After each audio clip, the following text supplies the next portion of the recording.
এবছর বর্ষার মরশুম আগে এসে যাওয়ায় মৎস্যজীবীদের জালে বেশি পরিমাণে ইলিশ পড়বে এই আশাতেই বুক বাঁধছেন মৎস্যজীবীরা।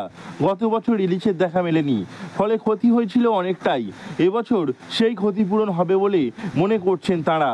বর্তমানে ইলিশ ধরার জন্য আবহাওয়া অনুকূল রয়েছে উপকূলে। এই রকম আবহাওয়া থাকলে ইলিশ সহজেই ধরা পড়বে, এই খবরে খুশি মৎস্যজীবীরা। চেষ্টা করছি 14 জুনের পর থেকে আবার আমরা সেই পুনরায় মৎস্যজীবী শিকার যেতে পারবো এবং প্রত্যেকে সেইভাবে তৈরি হচ্ছি।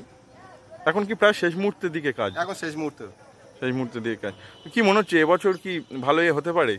ওয়েদার, বর্ষা তো অনেক আগে নেমে গেছে, ওয়েদার যা বলছে এবছর একটু ইলিশের আশ্রয় পাবো, আমরা ইলিশ দেখতে পাবো এবং মাছের একটা প্রভাব দেখা যাচ্ছে ছোট নদী থেকে, যে আমার ব্যবসা ভালো হবে। যেহেতু বর্ষা আগে এসে যাওয়ায় ইলিশ ধরার অনুকূল পরিস্থিতি সৃষ্টি হয়েছে বলে মনে করছেন মৎস্যজীবীরা।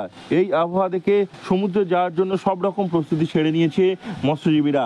আগামী 14 জুন গভীর সমুদ্রে মাছ ধরতে যাবে মৎস্যজীবীরা। তার আগে ট্রলার মেরামত, জাল ছাড়ার মতো কাজগুলি সেরে রাখে তারা। মাছ ধরার মরশুমে যাতে কোনো রকম অসুবিধা না হয় সেজন্য এই কাজগুলি সেরে রাখে তারা। মাছ বৃষ্টির জন্য একটু অসুবিধা হলেও এই আবহাওয়ার পরিস্থিতি দেখে মৎস্যজীবীরা খুবই খুশি। দাদা, আপনাদের কাজ কেমন চলছে? আমাদের কাজ এই তো আরম্ভ হয়ে গেল। আচ্ছা, এইবার আমরা ধরো আর 10-15 দিন পরে আমরা ধরো সমুদ্রে লাভবো আর থাকতে পারি। আচ্ছা, সেক্ষেত্রে সমস্যা হবে না? না না, আমরা বন্ধ করে রেখে দেবো। 3-4 দিন বন্ধ থাকবে? হ্যাঁ, খোলা হবে, আবার কাজ চলবে। আচ্ছা, না না, ভয় কিসের?